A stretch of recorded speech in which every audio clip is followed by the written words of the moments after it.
എപ്പോഴും ക്ലാസ്സിലിരിക്കുന്ന ഒരു നല്ല കുട്ടിയായിരുന്നില്ല ഞാൻ. കോളേജിൽ നടന്ന ഒട്ടുമിക്ക ആഘോഷങ്ങളിലും പരിപാടികളിലും എൻ്റെ സാന്നിധ്യം വളരെ വിരളമായിരുന്നു.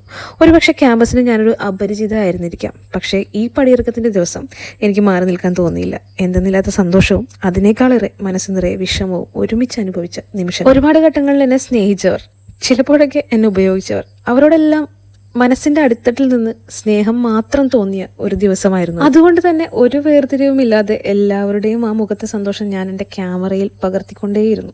ചിലരൊക്കെ എൻ്റെ ഫ്രെയിമിൽ ഇടം നേടാൻ കൊതിച്ചു വന്നപ്പോൾ പൂർണ്ണമായ തിരിച്ചറിവോടെ തന്നെ ഞാൻ അവർക്ക് ആ സന്തോഷം സാധിച്ചു കൊടുത്തു. ഇതിനിടയിൽ എല്ലാവരെയും ഡോക്യുമെന്റ് ചെയ്യുമ്പോഴും എൻ്റെ ആ ദിവസം പകർത്താൻ ആരുമില്ലല്ലോ എന്ന് ഞാൻ ചിന്തിച്ചു. യാതൊരുവിധ പരാതിയും ഇല്ലാതെ നിൽക്കുമ്പോഴാണ് സീതയുടെ ആ ഒരു കെട്ടിപ്പിടുത്തം, ആ ഒരൊറ്റ ഹഗ്ഗിൽ അതുവരെ ഒതുക്കി വെച്ച എൻ്റെ കണ്ണുനീര് എനിക്ക് മോചിപ്പിക്കേണ്ടി വന്നു. ഞാൻ പോലും അറിയാതെ അത് പൊട്ടിയൊഴുകി. എങ്കിലും അധികം ആരെയും അത് കാണിക്കാതെ ഞാൻ പെട്ടെന്ന് തന്നെ ഒതുക്കി വെച്ചു. ഈ ദിവസം എൻ്റേതുകൂടിയാണ്. എൻ്റെ അവസാനത്തെ കലാലയ ജീവിതമാണ്.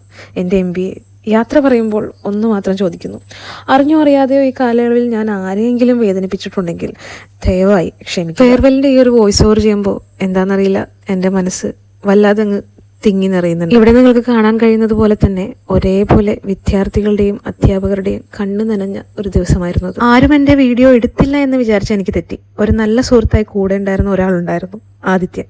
ഞാൻ മറ്റുള്ളവരെ ക്യാമറയിൽ പകർത്തുമ്പോൾ എന്നെ ക്യാമറയിലാക്കാൻ അവൻ മാത്രമായിരുന്നു ഉണ്ടായിരുന്നത്. അതും പറയാതെ തന്നെ.